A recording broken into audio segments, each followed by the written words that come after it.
Hey, Ty Cohen here, and I want to help you with getting past like being stuck. People are always asking me, "Hey, Ty, how do you do this? How do you do that?" I see you moving and shaking. I see you're publishing Kindle books. You're building up your digital real estate empire. You're also building up your physical real estate empire. How do you handle managing having a family? How do you handle managing having partners, having a wife, finding personal time? And if right now you're at a place where you feel like you're stuck, you feel like you're not using your potential, or you feel like people are passing by you, right? Sometimes we look on social media and it looks like everyone's life is moving in the right direction except ours.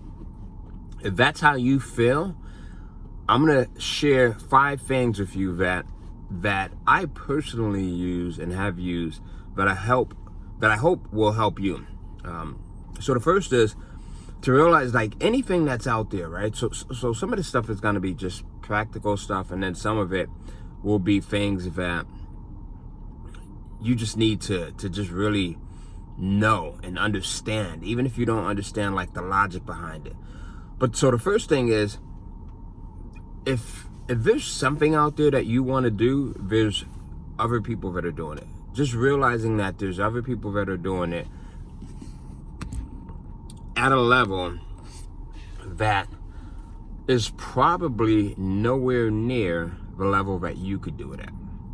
There's probably people that are out there doing it at nowhere near the level that you could do it.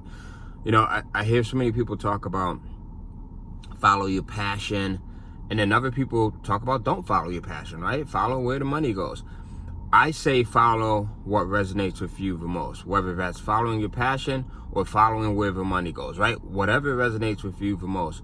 For me, you know, it flip-flops. Sometimes it's following my passion when it comes to things like Kindle publishing or teaching people, right, how to become the best, teaching people strategies, teaching people systems, teaching people how to get outside of their head. Those are all things that I'm passionate about. But then there's also things within that I'm not so passionate about, but it helps to push the needle forward, right? So I'm not passionate about opening emails and dealing with customer support, and sometimes dealing with people who say they want one thing but really want something else. So there's so many different things that I'm not passionate about, but I do know that dealing with those things help to push the needle forward. The number one thing that you need to realize is that in whatever area that you want to move forward in, there are people that are already doing it that cannot hold a candle to you. If you only realize that, like, if you only stop procrastinating, if you only stopped trying to make sure everything is perfect, if you only stopped worrying about what other people will think if you fully go out there. Listen, I get it. Right? I totally get it. Worrying about what other people will think. There was a period in time when I wouldn't even shoot a video like this unless everything was 100% perfect. I got the steering wheel in view, wouldn't have done that. I got a hoodie on, right? Wouldn't have done that. Got a jacket, I always thought, like, sometimes in our head we think that things have to be so perfect. In reality, it doesn't. It just has to be done, number one. And it has to be done when you get inspired to do it. Like, you're going to find your biggest achievements and your biggest hurdles overcome when you really put the effort in to work on those things, when you get the inspiration to do it. And the crazy thing about that is, like, we can't time inspiration. So the inspiration might come 3 o'clock in the morning. I've seen it. It happens to me sometimes, right?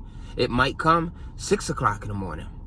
It might come at 3 o'clock in the afternoon. This inspiration to shoot this video came to me as I was on my way to Walmart. I don't know if you guys can see that here. Right, we just closed on another short-term rental property.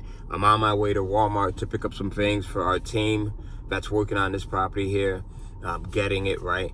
And I was reflecting on my life and kind of how blessed I am to be able to deal with so many people from so many different industries and so many backgrounds and so many skill set levels and just some really good people. And I was reflecting on who I was just 10, 20 years ago, and how the individual that I was 10 or 20 years ago would not have been in a position mentally where I thought that this was possible. Right? So staying on point one, there's people that are out here that are doing it that, as I said, can't hold a candle to your level of expertise in the thing that you want to do. The difference is you don't believe that you have that current level of expertise. Like, you don't believe it. There's people out here who don't have the charisma that you have. There's people who are out here who don't have the educational level that you have. There's people that are out here who don't have the finances that you have. There's people who are out here who don't have any finances. When I started, I didn't have any finances. None at all. Right? Totally bootstrapped everything. No loans, no parents to get money from. Just belief. There's people that are out here who don't look as good as you look. There's people who are out here who are not as funny as you are. Right? There's people who are out here who are older than you that are killing it. There's people who are out here who have worse health than you. Like, there's people who are literally out here in wheelchairs, who are out here who are limited. And they are killing it, killing the game in the thing that you want to do, or something very simple. Not simple, something very similar, I meant to say. The difference is, like, I heard Les Brown say, the difference is sometimes you have to be dumb enough to realize that you can't even do it. And I don't mean that in a negative way. I don't mean that in a harsh way. I remember hearing the great Les Brown say this one time. He said, sometimes you have to be so dumb that you think you could do anything. Like, you think an idea comes to you and you just go out and try it. Because sometimes we could be so smart that we get in our own way, right? We start over planning things. We start over processing in our head. We start thinking every damn step out, which kills people. It used to be one of the biggest things that would hold me back, is I would try to lay out every plan. And the crazy thing about life and about God is God doesn't give you He does not give you a straight plan. There's no straight path. But I thought that I was going to be an attorney, a pharmacist. An attorney or a pharmacist. Right? I thought I was going to work in a medical field. Started to go to school for, to be, initially I thought I was going to be, when I was a teenager, an attorney or a pharmacist, because they both were able to help people. I saw so many injustices in the neighborhood where I grew up, right? So I thought being an attorney would allow me to help other people who really needed representation. And then because I had sickle cell anemia, or have sickle cell anemia, and, I have to deal with medical issues, I said, you know what? Let me be a pharmacist, and, I can help people in that way. And then later, as I started to have an affinity for helping children who have sickle cell anemia, and seeing these children who are laid up in bed for days and weeks at a time in hospitals, I said, you know what? I want to become a nurse, a male nurse, so I can go out and talk to these children and be able to relate to them and let them know, like, listen, I've seen it all. But none of those things. I went to nursing school for maybe about just under a year, and then I ended up getting sick. I ended up going into a sickle cell anemia crisis, and it totally derailed everything for me. I ended up going in the hospital for about a month. I had to learn how to use my right arm all over again. I had to learn how to walk all over again. I was probably about 20, 21, and that just didn't work out. Right? So we never know. We can't try to plan these so perfectly, because we don't know what the universe, we don't know what God wants us to do. Right? We don't know. The second thing is to realize that when we start worrying about what other people think about us, man, it just kills us. Like, I've got this saying, and that is to stop being addicted to what other people think of you. What I mean by that is sometimes we hold ourselves back so much, especially with social media, because we think that other people are going to judge us. Shooting a video like this and posting it, I would have never done it before, because I would have thought that, oh man, my family's going to judge me. My wife's family is going to judge me, right? My friends are going to judge me. My business partners are going to judge me.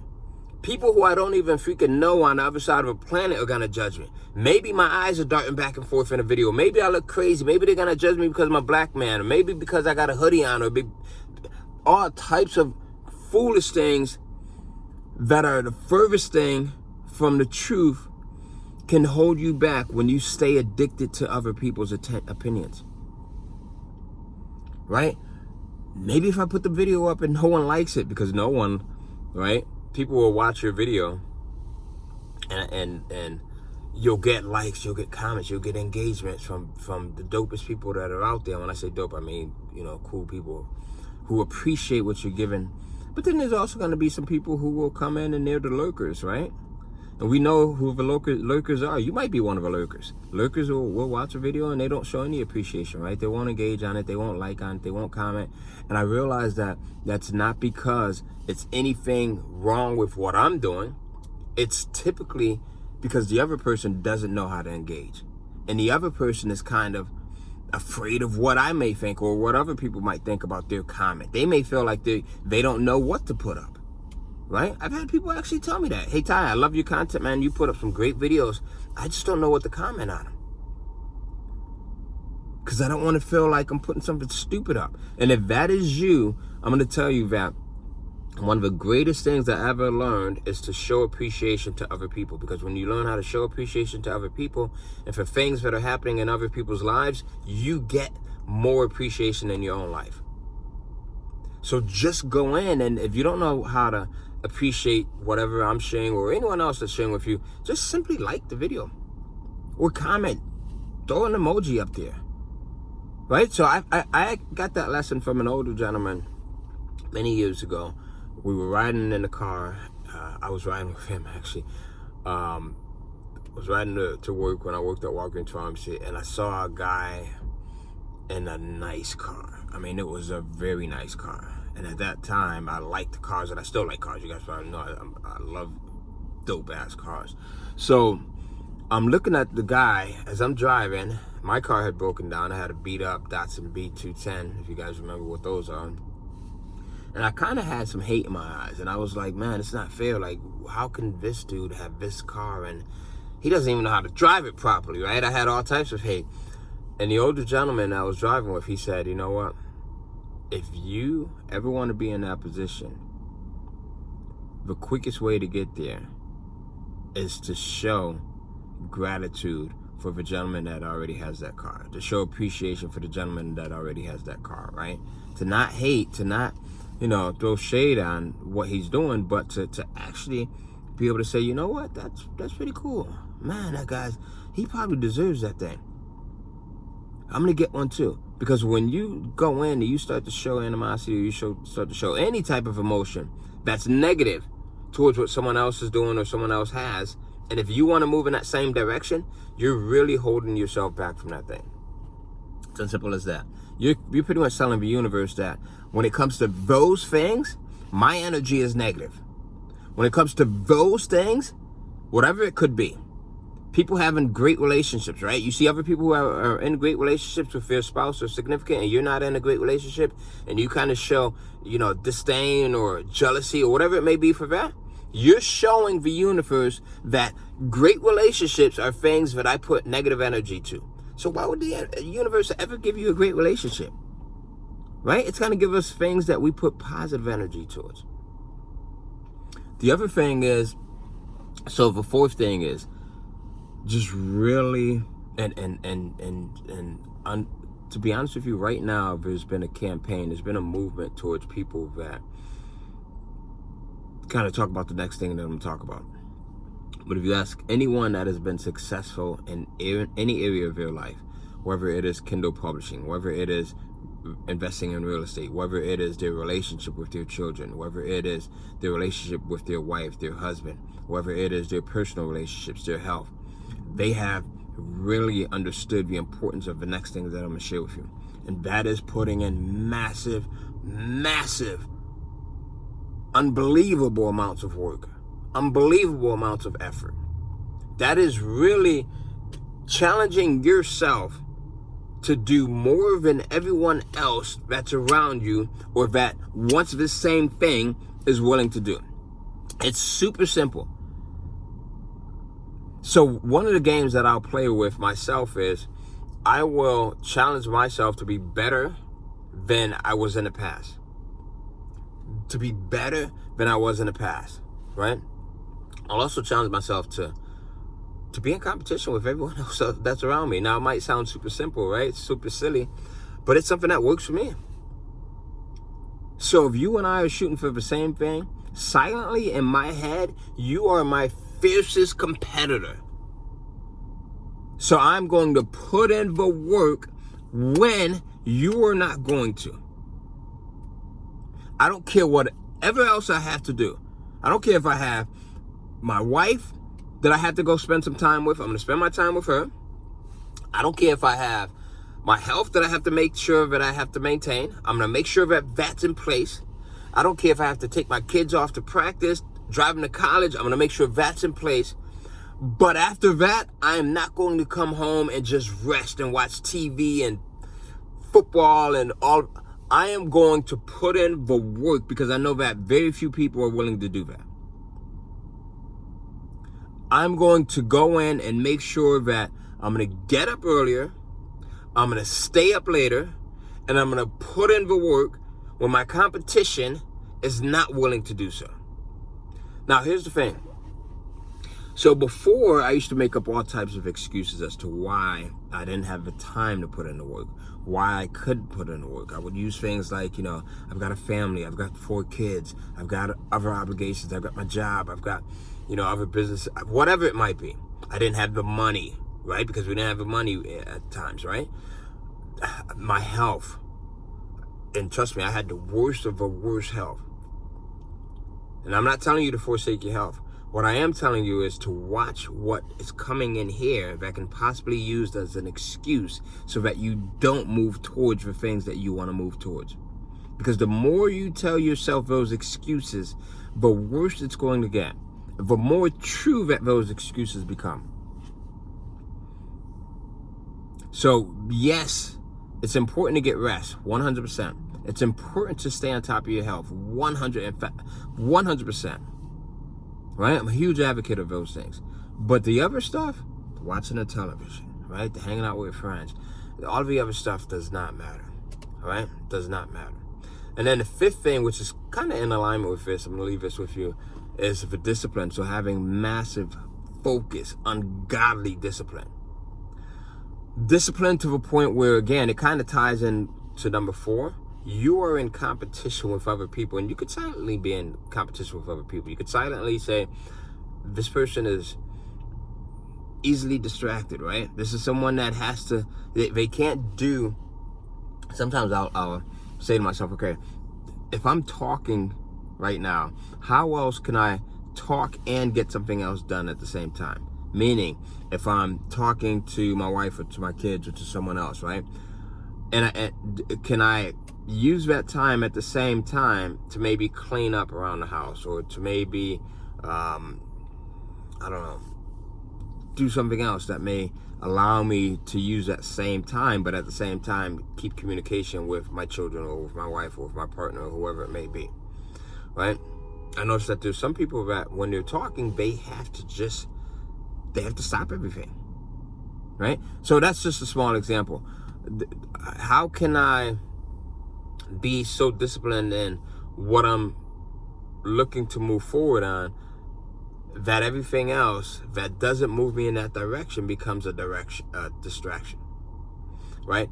If my favorite television show, which is Snowfall right now, by the way, is on, but I know that by watching Snowfall at 7, 8, 9, or 10 o'clock at night is going to keep me away from me investing in the next piece of real estate or me publishing more Kindle books, then what I do is I'll discipline myself to go in and do the things that's going to help me to publish more Kindle books, that's going to help me to reach more people to coach. And once I do that, I'll set a timer. So I'm going to put an hour's worth of work into this area. And once I do that, then I'll reward myself by watching Snowfall. And usually that time, I'll push myself. So whatever amount of time comes to my mind initially, let's say if I say I'm going to put an hour into this thing, then I'll double that. I'm going to put 2 hours into it.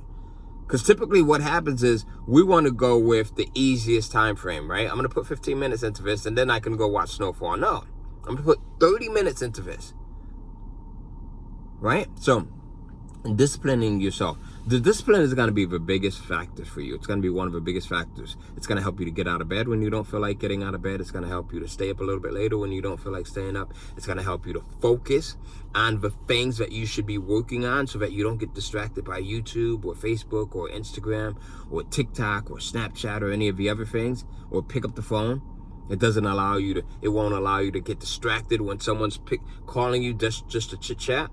And then that small call, that interruption ends up totally throwing you off. And now before you know it, you've wasted 30 minutes, 45 minutes, an hour that you could have been putting into the thing that's going to move you forward.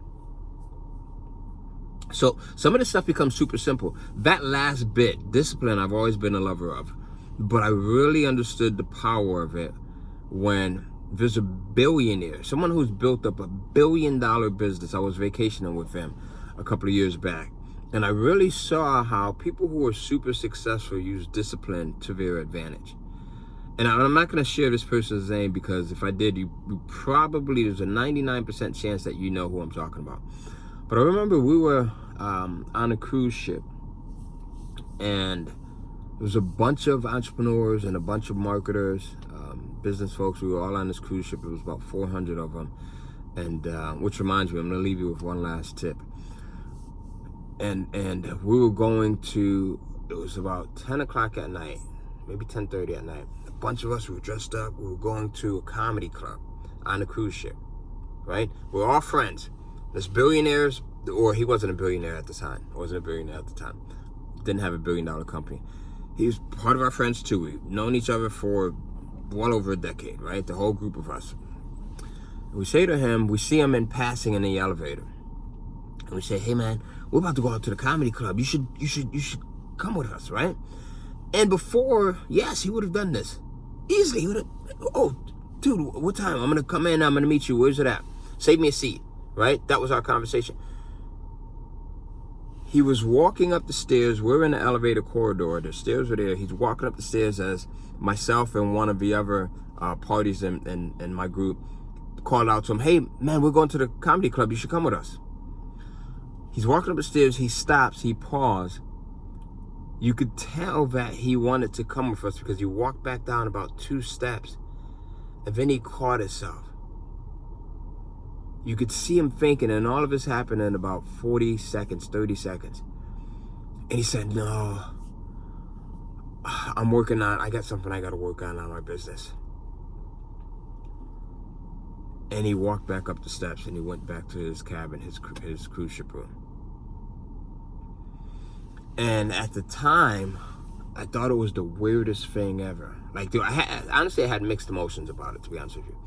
I'm like, dude, we're on a cruise ship. In my head, I'm like, man, you can't, like, have fun. Like, 8 days, right? Come out and party with us. He understood that 1 hour of party time was going to take him away from his mission, from the thing that he was actually working on, from the goal that he wanted to move forward on. And that goal was more important than wasting an hour's worth of time, which could have possibly turned into an hour and a half, 2 hours, 3 hours, because many of these times we would go to a comedy show, and then after that we would go to the bar, and after that we'd go hang out, right? There's this place where all of us would go hang out, and there's 100 people hanging out on the ship, and then before you know it, it's 2, 3, 4 o'clock in the morning, and we would do that again. So he understood that 1 hour could potentially derail what he ultimately wanted to do, his big vision. And that 1 hour could turn into 2 hours, 3 hours, 4 hours, 5 hours. Just, he kept that discipline, and I noticed that he kept that discipline, and in just 3 years, this guy was able to build a billion, yes, with a B, $1 billion business. Because he had the discipline to be able to say no to the distractions when the distractions came up. And I'm sharing this with you because the distractions are always going to come up. After this video, you'll probably see another video that pops up. You'll probably see something else on Facebook or Instagram or YouTube or wherever you're watching this video that pops up. If it's not moving you forward, it's a distraction. You have to always think about the things that are coming into your life outside of family, right, and your health and the common sense things. I'm not going to even share all the common sense things. You're an adult. You should know that. But everything else is going to be a distraction. And if it doesn't move you towards your goal, it's pushing you away from it. The person that randomly calls you on the phone and you spend time that you didn't plan on spending. Now, I'm not saying if it's an emergency. If it's an emergency, of course. If someone needs you, right? If they're calling to really kind of get some advice from you or pour into you, then yes, those are exceptions. But the person that's calling just to bullshit on the phone, hey man, I'm working on my life. I'm gonna hit you back in 6 hours. I'll call you back tonight. Doesn't mean that you don't care about them. Doesn't mean that you're alienating them. But it does mean that you have to recognize what's pushing you away from your goal and what's going to pull you towards your goal. All right? And then the last thing, the very sixth thing is, I talked about being on this cruise ship, right? It's called a Marketer's Cruise. And if you guys want to join me on a Marketer's Cruise next year, every January it takes place. We go every January. I've been going for 13 years. Doesn't matter if you have a business or not. It is one of the best ways to get around the right people. And that's the sixth thing for me, is get around for right people, like people that are in the right mindset, people that when you share your dreams with them, when you tell them about your goals, they believe that you can do it. Sometimes they'll believe that you can do it more than you believe it, and you have to have that around you. So the first time it took me years to go on this Marketer's Cruise because I had a friend of mine who was telling me, Ty, you should come on this thing. It's the best thing ever. You should come on it. And I was thinking, man, I'm not at the level of these people. I don't have a business that's at this level. Again, all of the crazy negative stuff, right? It was going in my head. And I was telling myself, I don't have 7 days to stay away from my family or stay away from work or business or whatever it may be. I hate cruise ships. That was a big thing. I would get nauseous, right? I would tell myself that I'm going to get nauseous. I had never been on a cruise ship, and I was telling myself I was going to get nauseous. So it's how crazy we think. And finally, after about 2 or 3 years, a friend of mine got me on this thing, and it was the best thing ever to be around big thinking, positive people, not negative people that are always complaining about everything under the sun to complain about. There were hundreds of people that I felt was like my people, even though I wasn't doing major things at that time in my head. And actually I was, because anything that you're doing that moves you in the right direction is a major thing. Because the other person that wants to do that same thing is probably still just thinking about it, still just planning, still just writing out their goals or their business plans, which are bogus. I've never written a business plan in my life. Right? So hopefully this helps you out here. Let me know in the comments. Let me know by liking, sharing. If it doesn't, if you think it was crap, let me know too. Say, hey, Ty, you need to step your game up, right? Because you need honesty and you need authenticity in your life as well. So let me know. Kanye West could use some honesty and some authenticity right now with people that are around him. So people that can tell him, hey, what he's doing for the good, because he definitely is doing some good things, and what he's doing for the bad, because he definitely is doing some bad things. Right? So sometimes we need people that are honest. So if I'm doing good, let me know. And if I'm doing bad, let me know. It's not going to hurt my feelings. If anything, it's going to help me out. All right? So I appreciate you. Love you guys. Thanks for watching. I know this was a long video, but hopefully you got some things out of it. I'm going into Walmart, and I'm going to continue to push forward on the things that I want to do. And I'm never going to be addicted to what other people think about me if it's going to hold me back. And I want you to do the same thing too. Comment below. I will not be addicted to what other people think about me. That's how I'll know that you watched this to the very end. I will not be addicted to what other people think about me.